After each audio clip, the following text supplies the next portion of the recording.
أنفسنا ومن سيئات أعمالنا من يهد الله فلا مضل له ومن يضلل فلا هادي له أشهد أن لا إله إلا الله وأشهد أن محمدا عبده ورسوله أرسله بالهدى ودين الحق ليظهره على الدين كله ولو كره المشركون.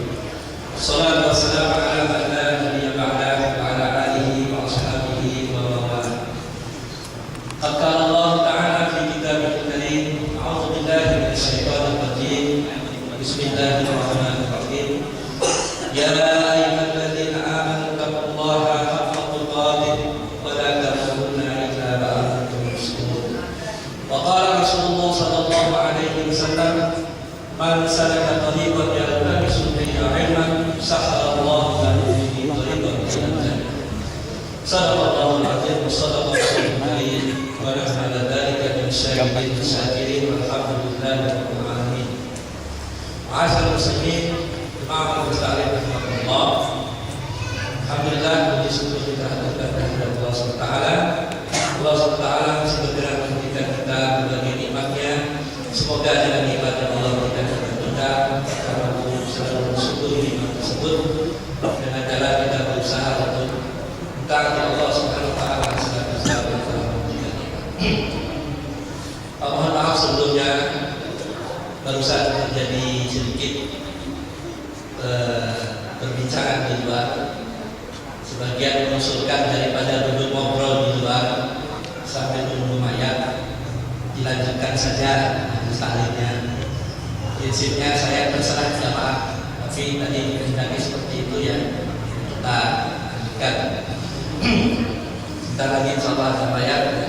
Ada satu keluarga kita, saudara kita yang alhamdulillah merupakan jamaah dari masjid ini dan keluarga kita, Pak Hasan Al-Maudan, yang tadi subuh telah pulang dari Allah SWT. Semoga Allah Ta'ala mengampuni, maafkan beliau, menerima amal kebaikan beliau, melapangkan hidupnya dan memberikan tempat yang sebaik-baiknya beliau. Amin. Kita akan lanjutkan pengajian kita yang akan terakhir. Kita telah membahas memasuki tanda-tanda besar kiamat. Yang pertama yaitu Dajjal. Suaranya Dajjal. Kita telah bahas kemarin yang terakhir tentang makna Al-Masih. Ada dua Al-Masih, Al-Masih Isa ibnu Maryam dan Al-Masih Dajjal. Tidak usah diulangkan. Maka yang pertama, pembahasan tentang Dajjal ini tentunya saya ulangi sedikit. Saya mengambil sumber dari beberapa kitab. Yang paling dominan yaitu yang ditulis oleh Syekh Yusuf Al-Wabil, Syekh Yusuf Abdullah Al-Wabil. Kemudian kitab Al-Fitan, Al-Akhwal, Akhir Zaman, Imam Ibnu Katsir, dan beberapa kitab yang lain. Dajjal, saya akan sampaikan dulu peringatan Rasulullah SAW. Hadis Rasul yang memperingatkan tentang akan datangnya Dajjal. Satu hadis Rasulullah SAW yang diriwayatkan oleh Imam Muslim dari sahabat Anas bin Malik radhiyallahu anhu, bahwa Rasulullah SAW bersabda, "Ma min nabiyyin illa qad adzara qaumahu a'warul kadzdzab."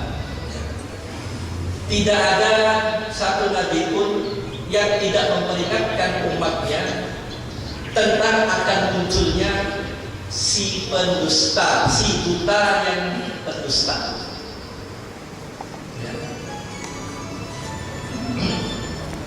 Ma min nabiyyin illa qad anzara qaumahu a'warul kadzdzab. Tidak ada satu nabi pun kecuali dia telah memperingatkan umatnya akan munculnya si buta yang pendusta. Ya.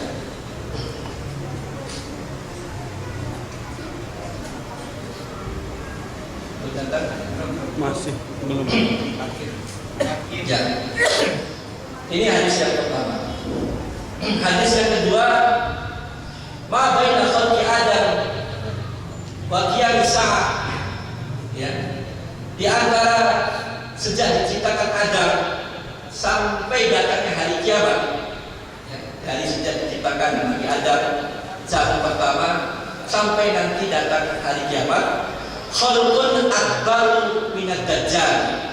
Sejak diciptakan Nabi Adam sampai kiamat nanti tidak ada makhluk yang paling merusak kecuali dajjal. Ya. Hadis itu diriwayatkan oleh sahabat Imran bin Husain, sahih riwayat Imam Muslim.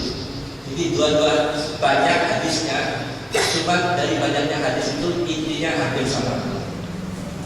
Tidak usah kita bahas yang banyak, cukup dua ini mewakili dari banyak hadis. Dari dua hadis ini kita bisa mengetahui bahwa Nabi kita sungguh telah jelas mengingatkan, bahkan Nabi-Nabi yang lain telah mengingatkan akan datangnya si buta, si pendusta yaitu Dajjal. Buta, pendusta akan muncul akhir zaman yang dia tiada lain, itu yang disebut Al-Masih, yaitu Dajjal. Gak ada yang lain. Yang akan turun di akhir zaman dari langit, yang akan membunuh Dajjal, menghancurkan kayu salib, hanya satu orang, itulah Al-Masih, Isa ibnu Maryam. Itu makna Al-Masih. Ya. Dari dua hadis ini jelas bahwa Dajjal itu satu kepastian, pasti akan muncul. Ya. Kemudian di antara hadis-hadis yang lain yang Rasulullah SAW peringatkan kepada kita bahwa ada satu hadis yang diriwayatkan oleh sahabat Abdurrahman bin Sahl atau dikenal dengan Abu Hurairah radhiyallahu anhu. Abu Hurairah, hadis ini diriwayatkan oleh At-Tirmizi dan Nasa'i, bahwa Nabi kita memperingatkan agar kita segera melakukan kebaikan-kebaikan sebelum datang 7 perkara. Badiru bil a'mali sab'an, hal tantaziruna illa faqran munsiyah, aw ghinan mudhiyah, aw faradan mufsidah, aw haraman mufannida, aw mautan mudhizah, aw dajjal fasyarul ghaibin muntazar, aw sa'atu was-sa'atu adhar wa amam. Bersegeralah kalian untuk melakukan kebaikan-kebaikan sebelum datangnya 7 perkara. Yang 7 perkara ini tidak baik, artinya perkara yang tidak mengenakan. Ya, akan datang 7 perkara. Ya. Yang pertama yaitu fakran munsiah. Kalian akan ditimpa kemiskinan kalau kalian tidak cepat berbuat baik. Allah akan azab kalian dengan kemiskinan. Kemudian yang kedua, bisa jadi kalian akan diberikan kekayaan, dan dengan kekayaan itu engkau berbuat semaunya. Yang ketiga, kalian akan diberikan penyakit oleh Allah. Yang keempat, al-mautan mudhizah. Kalian akan didatangi kematian, yang kematian itu datangnya dengan tiba-tiba. Al-haraman mufannidah, atau kalian akan diberikan umur yang panjang sampai kalian menjadi pikun. Ini satu kesengsaraan pikun ini. Bahkan Nabi pernah berdoa meminta untuk dijauhkan daripada kepikunan.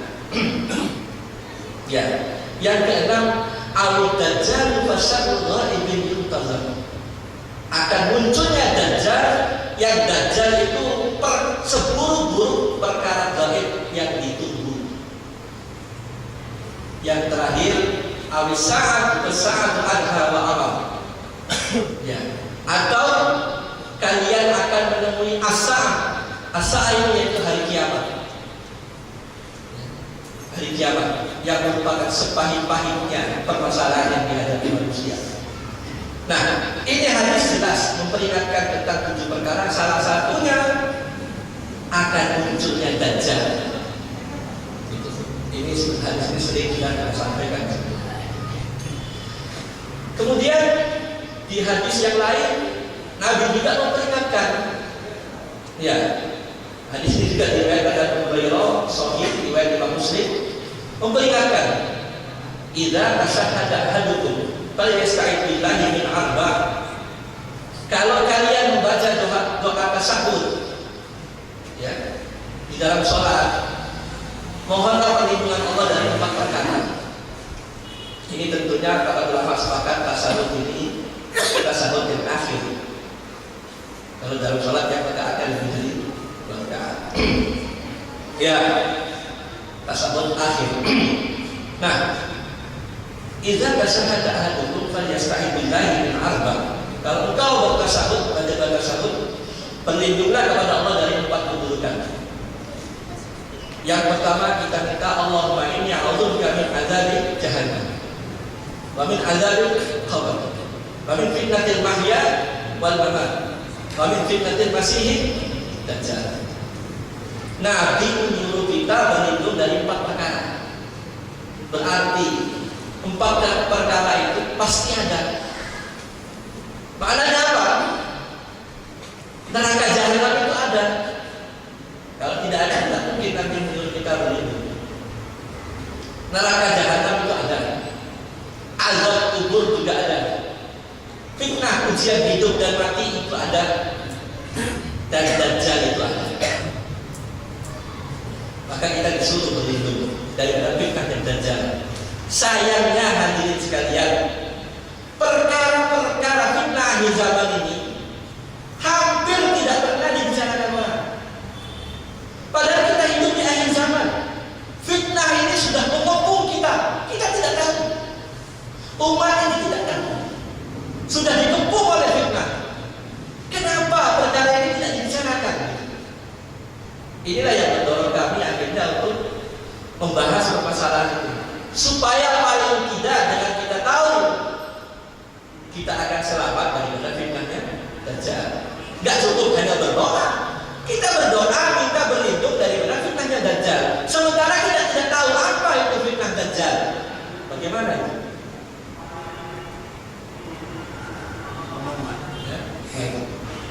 Maka ini perkara penting yang hari ini banyak disepelekan, tidak dibahas oleh orang. Ya. Nah, berarti azab kubur ada, fitnah hidup mati ada, fitnah dajjal ada, dan hari ini fitnah dajjal sudah mengepung kita. Mungkin dalam beberapa kali pertemuan Ustaz Azmi telah menyampaikan, ya, untuk melengkapi apa yang saya sampaikan itu ada seperti ini. Nah, hari ini kenyataannya kita hidup di zaman sistem dajjal sudah keluar. Ya. Nah, itu diantara dalil-dalil hadis Nabi yang mengatakan akan kepastian munculnya dajjal dan kita diperingatkan oleh Nabi kita. Ya. Nah, kemudian untuk melengkapi pembahasan ini sangat bagus komentar daripada Syekh Abdul Rahman bin Nasir As-Sa'di, ya, penulis tafsir Kalimur Rahman, tafsir yang sangat bagus sekali. Sekarang banyak dikaji di mana-mana tafsir ini oleh aktivis Kalimur Rahman. Syekh Abdul Rahman As-Sa'di memberikan komentar tentang dajjal, bahwa dajjal beliau mengkategorikan 2 bagian. Yang pertama, dajjal sebagai persona yang pasti akan muncul di akhir zaman. Yang kedua, kata beliau, fitnah dajjal. Fitnah itu ujian atau kerusakan-kerusakan yang ditimbulkan oleh dajjal. Jadi dajjal sebagai person dan fitnah dajjal ini kata Syekh Abdul Rahman As-Sa'di. Bisa jadi seseorang itu tidak bertemu dengan dajjal sebagai person, tapi dia akan mengalami fitnahnya dajjal. Huru hara, kerusakan-kerusakan yang ditimbulkan oleh dajjal. Bisa jadi dia tidak melihat itu dajjal ini, tetapi dia akan menjumpai fitnah dajjal. Dan fitnah dajjal itu juga kata Syekh As-Sa'di, seluruh yang menyimpang dari kebenaran itu fitnah dajjal. Seluruh yang menyelisihi al-haq itu fitnah dajjal. Ya, termasuk kata beliau isme yang sesat, ajaran-ajaran yang sesat, yang ajaran itu dibikin oleh otak manusia, bukan sumbernya wahyu dari Al-Quran dan Sunnah. Nah, hari ini isme sesat jumlahnya kalau itu barangkali ratusan. Dan ini sudah kita sampaikan di pembahasan awal tentang tanda-tanda kecil, ya, munculnya aliran-aliran sesat. Nah, di antara fitnah Dajjal munculnya aliran-aliran sesat, isme sesat. Banyak sekali namanya isme. Ya, yang sudah kita bahas kemarin itu apa? Sekularisme. Memisahkan antara agama dan negara. Hampir di seluruh negeri Islam, paham ini berlaku. Ilah kecuali beberapa negeri ya. Ini kenyataan. Ya, tidak bisa dipungkiri dengan akal sehat. Kenyataan. Nama Islam, pemerintah Muslim, ya toh mayoritas Muslim, tetapi yang berlaku adalah aturan sekuler. Ini yang disebut ilmaniyun. Satu paham ilmaniyun. Yang paham ini bahasa gampangnya, kalau di kantor, kalau di parlemen jangan bawa ayat, bawa Quran, bawa dalil di masjid. Ini contoh kecil. Dan ini di mana-mana. Nyata ini. Gak bisa dibantah. Padahal kebenaran itu dimanapun harus disampaikan. Quran Sunnah itu bukan pegangan di masjid, tapi way of life, petunjuk hidup manusia. Alangkah naifnya kalau Nabi kita mengatur WC, masuk WC diatur oleh Nabi kita, kaki kiri, keluar kaki kanan, dan masing-masing ada doanya. Bahkan mau tidur dengan istri diatur oleh Nabi kita, dan itu ada doanya. Mau makan, habis makan pakai baju diatur oleh Nabi kita. Pertanyaannya, apa mungkin masalah yang lebih besar tidak diatur oleh Nabi kita? Masalah bagaimana mengatur manusia banyak, mengatur konsep kendaraan, mustahil. Masuk WC diatur. Masalah perkara yang lebih besar diatur, tidak mungkin. Pasti ada aturannya. Aturan inilah yang dibuat oleh Tuhan. Inilah yang sekarang berlaku. Ya, tu'minu bi ba'din wa takfuruna bi ba'd. Iman pada sebahagian, ingkar pada sebahagian yang lain. Yang cocok dengan selera betul. Haji, zakat, ya, keren. Yang tidak cocok dengan keadaan syariat ini, aturan Allah dan Rasul diusir. Oh, ini tidak bisa. Inilah ilmaniyun. Silakan mau bilang tidak, tapi kenyataannya seperti itu. Inilah yang merusak. Ya. Dan ini bahagian daripada fitnah Dajjal, tapi tidak disadari oleh orang. Kemudian yang lebih dahsyat kata Syekh As-Sa'di, 3 di atas iman ini ada 3 lagi. Yaitu apa? Paham ateisme. Ateisme, materialisme, zionisme. Kata Syekh Abdul Rahman bin Nasir As-Sa'di.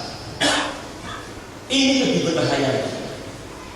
Ateisme, ya, menolak keberadaan Allah sebagai Rabbul Alamin, bahwa bumi ini diciptakan oleh Allah. Nah, orang ateis menolak Allah. Tidak. Bumi ini terjadi dengan sendirinya. Tuhan, tidak ada Tuhan itu. Dan ajaran ini sekarang mulai masuk di perguruan-perguruan tinggi. Hati-hati. Ya, ateisme. Bahkan orang-orang komunis sekarang ini dengan propaganda mereka sampai menulis buku. Beberapa bulan yang lalu telah didapati buku, tertangkap buku. Yang buku itu dibagikan kepada anak-anak murid SD. Yang inti daripada ajaran buku itu, bagaimana seorang anak itu dengan membaca buku yang ujung-ujungnya nanti akan mengingkari keberadaan Allah sebagai pencipta bumi. Itu kejadian beberapa bulan yang lalu. Ateisme. Kemudian materialisme. Ya. Paham materialisme. Semua diukur dengan kebenaran. Mereka hanya mau menilai satu kebenaran itu dengan benda, materi. Ya. Hanya mau meyakini satu nilai, ya, berdasarkan materi, dan materi itu segala-galanya. Yang tidak ada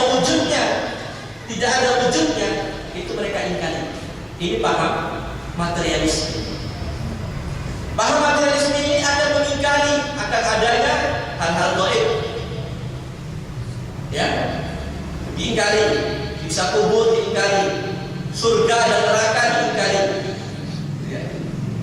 Nah, paham ini jika terus berkembang, akhirnya orang nanti mengingkari, dalam kondisi orang mengingkari adanya surga, adanya azab kubur, adanya surga, adanya neraka, dalam kondisi orang sudah kenapa tidak ada wujudnya? Karena tidak ada wujudnya, mereka tidak mau menerima. Nah, pada saatnya nanti ketika orang sudah memegang paham itu, muncullah Dajjal membawa surga versinya Dajjal dan neraka versinya Dajjal yang bisa dilihat oleh mata, ada wujudnya. Di saat orang sudah mengingkari seperti itu, muncullah Dajjal. Dia membawa surga dan neraka. Di hadis dijelaskan dengan berbagai redaksi yang berbeda. Inna ma'ahu ma'an banar. Dajjal itu membawa air dan api. Nah, kemudian paham yang berbahaya lagi, dan ini merupakan fitnah Dajjal, yaitu Zionisme. Zionisme. Ya. Ini orang-orang Yahudi. Orang-orang Yahudi dalam rangka menggapai tujuan akhirnya, demi mempersiapkan satu kerajaan yang sering kita bahas, the new world order, tatanan dunia baru, yang sebagai raja akhirnya yaitu Dajjal nanti. Dalam rangka mewujudkan itu, orang Yahudi itu menghalalkan segala cara. Ya. Ini ajaran yang paling mendasar Yahudi. Semua cara boleh ditempuh. Dan orang di luar Yahudi, hatta itu Nasrani kan, orang Buddha kan, orang Islam kan, itu mereka sebut goyim. Goyim itu dia lebih hina dari setan. Jadi halal dibunuh. Ya, nyawanya gak ada harganya. Ini orang Yahudi. Ya, dan orang Yahudi menghalalkan segala cara. Nah ini yang perlu kita khawatir. Nah, paham Zionisme ini gak kenal halal haram, gak kenal hak batil. Ini yang perlu kita waspadai. Maaf tidak sedikit hari ini ketika ada orang jujur memperingatkan orang yang bengkok, ya, agar dia lurus, jangan bengkok. Apa jawabannya? Gak usah bicara Islam. Islam nanti di akhirat. Gak kenal halal haram, ya. Gak kenal halal haram. Yang penting tujuan tercapai. Semua cara dihalalkan. Mau riba kan, mau suap kan, zina kan, ya. Zina bahkan dilegalkan. Ya. Nah, ini daripada fitnah Yahudi. Inilah yang dijelaskan oleh Syekh Abdul Rahman As-Sa'di. Bisa jadi orang belum menjumpai atau tidak menjumpai sosok Dajjal yang sesungguhnya, tapi dia akan terkena fitnahnya Dajjal. Ya. Nah, kemudian selanjutnya saya akan jelaskan, ya, dari pembahasan Syekh Yusuf Al-Wabil, makna kata Dajjal. Ya, Dajjal ternyata memang dasar katanya itu ad-Dajjal, yaitu yang mencampur adukan, yang merancukan. Dari segi makna kata, yang mencampur adukan, yang merancukan. Ini Dajjal. Ya, maka kata Syekh Yusuf Al-Wabil, Dajjal itu dia diberi oleh Allah kekuatan yang luar biasa. Diberi oleh Allah kekuatan yang luar biasa, kehebatan yang tidak dimiliki oleh orang lain. Tetapi dia nanti akan merusak, mencampur adukan, ya, merancukan. Nah, ini Dajjal. Nah, itu tadi Dajjalnya belum muncul, tetapi hari ini paham, ya, paham yang merancukan Islam ini sudah banyak hari ini. ada muncul jin. Ini sudah berapa tahun yang lalu. Orang jin ini banyak disekolahkan di mana? Di Tel Aviv. Sarangnya Yahudi dikirim ke sana. Ini orang jin. Nah yang terbaru lagi muncul aliran Islam Nusantara.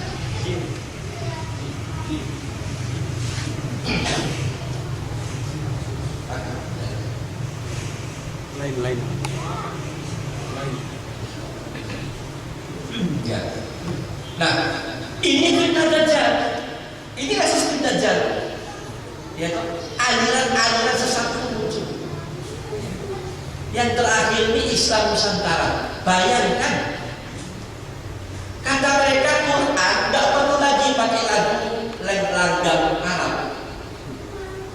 Boleh langgam Jawa, langgam Sulawesi, langgam Flores.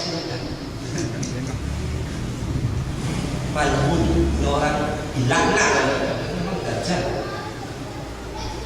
Ini negeri kita. Ya, sampai kata mereka baca Quran itu tidak mesti harus tahu bahasa Arabnya. Cukup dibaca artinya saja. Ini kata mereka. Bahkan kata mereka pakai jilbab itu budaya Arab. Gak cocok dengan Islam Nusantara. Gak cocok. Kalau dulu zaman Bapak ada Muslim Pancasila, dulu ada masjidnya. Nah, sekarang ada muncul Islam Nusantara. Oh, ini benar kok. Semua orang tahu. Jilbab itu budaya orang Arab. Ayo. Tidak cocok dengan konteks Indonesia Nusantara, tidak cocok. Yang cocok itu apa? Budaya Nusantara, pakai kebaya, pakai konde. Coba lihat, ya toh? Cukup terjemahan saja, nggak usah dibaca ayat. Bahkan istilah-istilah abi umi jangan lagi ada, jangan lagi ada. Assalamualaikum tidak perlu. Ini Islam Nusantara. Ganti saja dengan selamat pagi, selamat siang, selamat petang. Ini sisi Dajjal dan sudah mulai digaungkan. Sayangnya banyak umat Islam ini latah ikut-ikutan. Siapa yang ngomong? Yang ngomong itu dokter. Ada hajinya loh, dokter haji. Belakangnya lagi ada tambahannya MA, MSc, MBC, macam-macam. Percaya orang. Pakai jenggot. Maka hati-hati. Hati-hati. Ini sisi Dajjal. Ya, jadi makna Dajjal seperti itu. Ya, bahkan kata Imam Al-Qurtubi, Dajjal itu yang menutupi al-haq dengan kebatilan, menyembunyikan kekafirannya di hadapan manusia, ditutupi dengan kebohongan. Ini kata Imam Al-Qurtubi. Kebatilan yang menutupi al-haq dan menyembunyikan kekafirannya, ya, diganti kekafiran itu ditutupi dengan kebohongan. Pas betul dengan apa yang didatangkan oleh Rasulullah SAW dalam hadis yang diriwayatkan oleh Muslim bin Yaman, Sahih Imam Bukhari, inna ma'ahu ma'an wa nar wa naruhu ma'un barid wa ma'uhu nar. Dajjal itu nanti dia datang dengan api dan air. Yang dikatakan oleh Dajjal itu api, itulah air yang dingin. Yang dikatakan air oleh Dajjal itulah api. Maknanya apa? Kata kuncinya apa? Penipu besar. Dajjalnya belum muncul. Sistem penipuan ini sudah berlangsung di tengah-tengah kita. Sudah berapa puluh tahun, berapa ratus tahun. Sudah berlangsung. Inilah yang dibuatkan oleh hadis. Ya, saya di ala-nasi zaman sanawatul khada'ah akan muncul kepada manusia tahun-tahun penuh penipuan. Yukazzabu fiha as-shadiq, yusaddaqu fiha al-kadhib, yuqamu fiha al-ghaib, wa yukhawwifu fiha al-amin. Akan dikatakan dusta orang yang benar. Orang yang benar ditunjuk-tunjuk, diposisikan sebagai orang yang tidak baik, difitnah. Sementara orang yang dusta, wah, diacung jempol. Itu orang Ya, pengkhianat, orang yang mengkhianat dikasih amanah. Sementara orang yang benar-benar amanah dianggap pengkhianat. Ini sanawatu qada'an sudah terjadi di tengah-tengah kita. Kapan? Akhir zaman. Inilah masalah. Sayangnya banyak orang, mohon maaf, saya terpaksa mohon maaf. Sayangnya banyak orang tidak tahu. Di tengah banyaknya orang tidak tahu, dia menjadi bahagian daripada sistem Dajjal. Dia menjadi bahagian. Ikut berkata dengan bahasanya Dajjal, ikut bersikap dengan kemauannya Dajjal. Jangan lupa, Dajjal itu selalu menjadi sini kebenaran. Itu Dajjal. Banyak orang masuk dalam perangkap Dajjal tanpa dia sadari bahwa dia sudah masuk dalam perangkap Dajjal. Maka di dalam Allah, pembahasan Dajjal ini tidak cukup sekali bagi pertemuan. Mungkin akan memakan waktu 4-5 kali pertemuan. Ya. Saya akan lanjutkan, tapi waktu sudah sebentar lagi azan, sebentar lagi masih ada ayat yang mau masuk. Saya rasa saya ingin dulu menyampaikan tentang materi Dajjal ini. Mudah-mudahan dari apa yang saya sampaikan ini saya pahami. Kurang dan lebih mohon maaf. Subhanallah wa bihamdihi asyhadu an la ilaha illa anta astaghfiruka wa